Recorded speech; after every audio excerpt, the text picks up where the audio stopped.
ఆంధ్రప్రదేశ్లో అధికారాన్ని కోల్పోయిన తరువాత వైసీపీ అధినేత జగన్మోహన్ రెడ్డి కాంగ్రెస్ స్వరంలో స్వరం కలుపుతున్నాడు.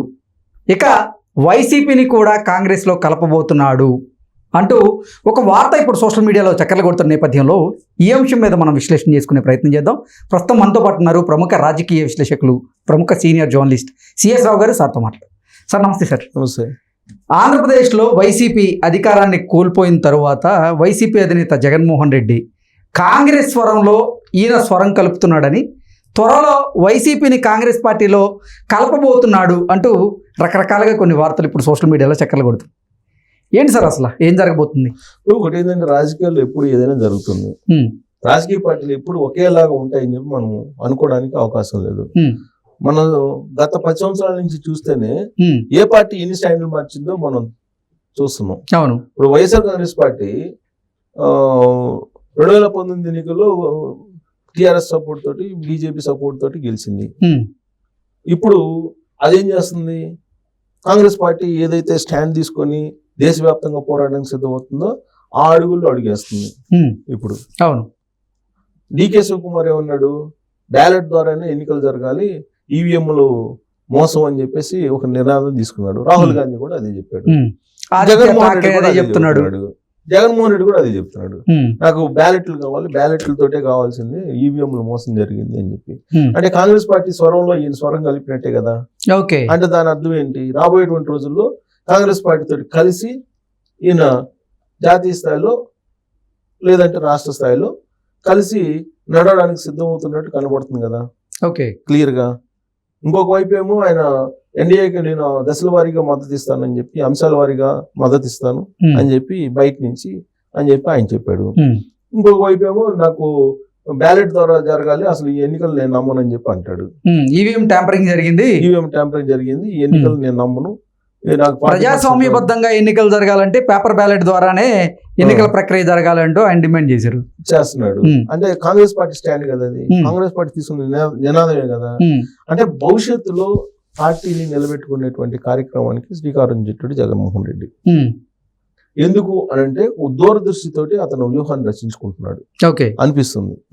ప్రస్తుతానికి ఆయనకి జగన్మోహన్ రెడ్డికి నరేంద్ర మోడీ ఆశీస్సులు అయితే ఉన్నాయి. దాన్ని పూర్తి కొట్టిపారేళ్ళాం మనం. ఎందుకనంటే ఆయన ఆశీస్సులు లేకపోతే కేసులు విచారణ చాలా వేగవంతం అవుతుంది, బెయిల్ రద్దు అవుతుంది. ఫస్ట్ ఇమీడియట్ గా బెయిల్ రద్దు కావాలి, కానీ అలాంటి పరిస్థితి కనపట్ల. అంటే జైలుకి పోడు. జైలుకి పోకుండా ఉంటే ఖచ్చితంగా అతను పార్టీని మళ్ళీ నిలబెట్టుకోవాలి అనేటువంటి ప్రయత్నం చేస్తాడు. ప్రయత్నం చేస్తూ ఆయన ఒక లాంగ్ టర్మ్ వ్యూహంతో అడుగులు వేస్తున్నాడు. ఏంటి ఆ లాంగ్ టర్మ్ అని అంటే, కాంగ్రెస్ పార్టీని కాదని వెళ్తే నష్టపోతాం అనేది ఆయనకు అర్థమైపోయింది. ఎందుకంటే తన సొంత చెల్లెలే కాంగ్రెస్ పార్టీ అధ్యక్షురాలుగా ఆంధ్రప్రదేశ్ లో ఉంది. ఆవిడ ప్రజల్లోకి వెళ్తే ఆ పార్టీ పుంజుకునే అవకాశం ఉంది. ఖచ్చితంగా 2029కి ఓట్ బ్యాంక్ పెరుగుతుంది. ఎందుకంటే దేశ స్థాయిలో బలమైనటువంటి ప్రతిపక్షంగా ఇప్పుడు కాంగ్రెస్ పార్టీ ఉంది. కాబట్టి ఆ ఎఫెక్ట్ ఖచ్చితంగా అన్ని రాష్ట్రాల మీద ఉంటుంది. ప్రత్యేకించి దక్షిణ భారత రాష్ట్రాలను తీసుకుంటే ఒక ఆంధ్రప్రదేశ్ తప్ప మిగిలిన రాష్ట్రాలన్నింటిలో కాంగ్రెస్ పార్టీ ఆధిపత్యం ఉంది. కాంగ్రెస్ పార్టీతో కూడినటువంటి ప్రభుత్వాలే ఉన్నాయి. భాగస్వామ్యంతో ఉన్నటువంటి రాష్ట్రాలు లేదా కాంగ్రెస్ పాలిత రాష్ట్రాలే ఉన్నాయి, ఒక ఆంధ్రప్రదేశ్ తప్ప. ఆంధ్రప్రదేశ్ అనేది కాంగ్రెస్ పార్టీకి చాలా ఇంపార్టెంట్ రాష్ట్రం. పూర్వం నుంచి ఆంధ్రప్రదేశ్ కాంగ్రెస్ పార్టీని ఆదరిస్తుంది. అలాంటి ఆంధ్రప్రదేశ్ లో మళ్ళా నిలదొక్కుకోవాలి అనేటువంటి ప్రయత్నం చాలా సీరియస్ గా జరుగుతుంది. అందుకే షర్మిలను ఢిల్లీ పిలిపించి మాట్లాడారు. 2024లో జరిగిన అసెంబ్లీ ఎన్నికల్లో కాంగ్రెస్ పార్టీ అధ్యక్షురాలుగా బాధ్యతలు షర్మిలకి ఇచ్చినప్పటికీ కూడా ఆశించిన స్థాయిలో ఓట్ బ్యాంక్ పెరగలేదు. కాబట్టి నెక్స్ట్ ఏం చేయాలి అనే దాని మీద వాళ్ళు అడుగులు వేస్తున్నారు. అందుకే ఇప్పుడు కాంగ్రెస్ పార్టీ అడుగులు వేగంగా పడే లోపలే తను వేగంగా ముందుకు అడుగులు వేయాలనేటువంటి కాన్సెప్ట్ లో జగన్మోహన్ రెడ్డి వెళ్తున్నారు.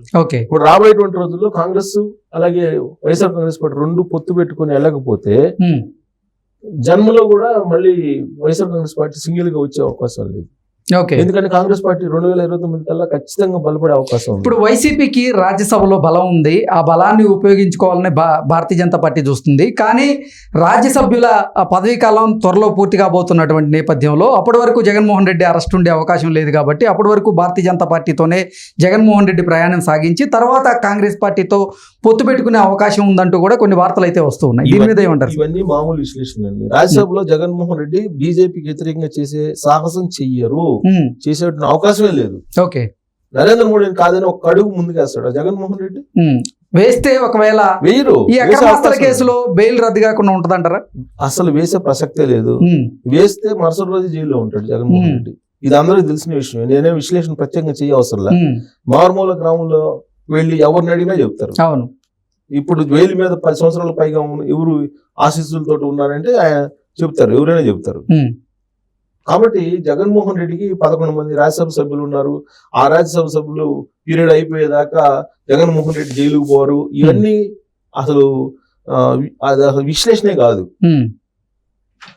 మనకి కళ్ళెదుట క్లియర్ గా కనిపిస్తుంది కదా ఏంది రాజకీయ చదరంగంలో జగన్మోహన్ రెడ్డి పాత్ర ఏంది, నరేంద్ర మోడీ పాత్ర ఏంది, జైల్లో ఆయన జైలుకు పోవాల్సిన ఆయన్ని ఏ విధంగా ఆయన కాపాడుతున్నాడు, ఇవన్నీ కూడా అందరికి తెలిసినటువంటి విషయం కదా.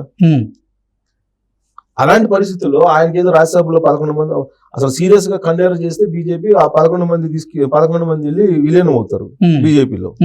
లోక్సభలో గెలిచిన 4 వెళ్ళి బీజేపీలో విలీనం అవుతారు. భారతీయ జనతా పార్టీ అందుకే ఈయనేమంటున్నాడు, నేను మద్దతు ఇస్తాను, బయట నుంచి మీకే మద్దతు ఇస్తానని చెప్పాడు. ఇంకేంటి బీజేపీ మద్దతు ఇస్తాను అంటున్నాడు, ఎదురు తిరగడు, ఏం చెప్తే అది వింటాడు. ఇంకెందుకు అవసరం లేదు కదా, వాళ్ళకి అంత కక్ష తీసుకోవాల్సిన అవసరం లేదు. మళ్ళీ అపవాదం మూట కట్టుకున్నట్టుంటది.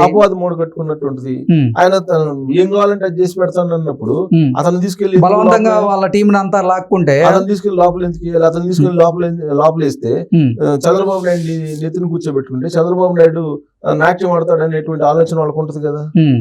ఇప్పుడు అందులో మైనారిటీ ప్రభుత్వం ఉంది, నరేంద్ర మోడీ ప్రభుత్వం ఎప్పుడైనా పడిపోవచ్చు అని చెప్పి రాహుల్ గాంధీ చెబుతున్నాడు. ఇలాంటి పరిస్థితుల్లో వాళ్ళు అలాంటి సాహసాలు ఎందుకు చేస్తారు? ఓకే, మొత్తం నీకే అని చెప్పి చెబుతున్నప్పుడు, నువ్వు ఏం చేసినా ఓకే అని చెప్పి చెబుతున్నప్పుడు ఇంక చేసేవాడు ఏం చేస్తాడు? మరి ఈ నేపథ్యంలో ఇప్పుడు కాంగ్రెస్ వాళ్ళు వైఎస్ఆర్సీపీతో పొత్తు పెట్టుకునేందుకు సిద్ధంగా ఉంటారా అంటే ఏం చెప్తారు? ఎవరు? కాంగ్రెస్ పార్టీ. ఇప్పుడు కాదు, అదే నేను చెప్పేది. లాంగ్ టర్మ్ ప్లాన్ తోటి తన వాయిస్ ని సవరించుకుంటున్నాడు జగన్మోహన్ రెడ్డి అని చెప్తున్నా.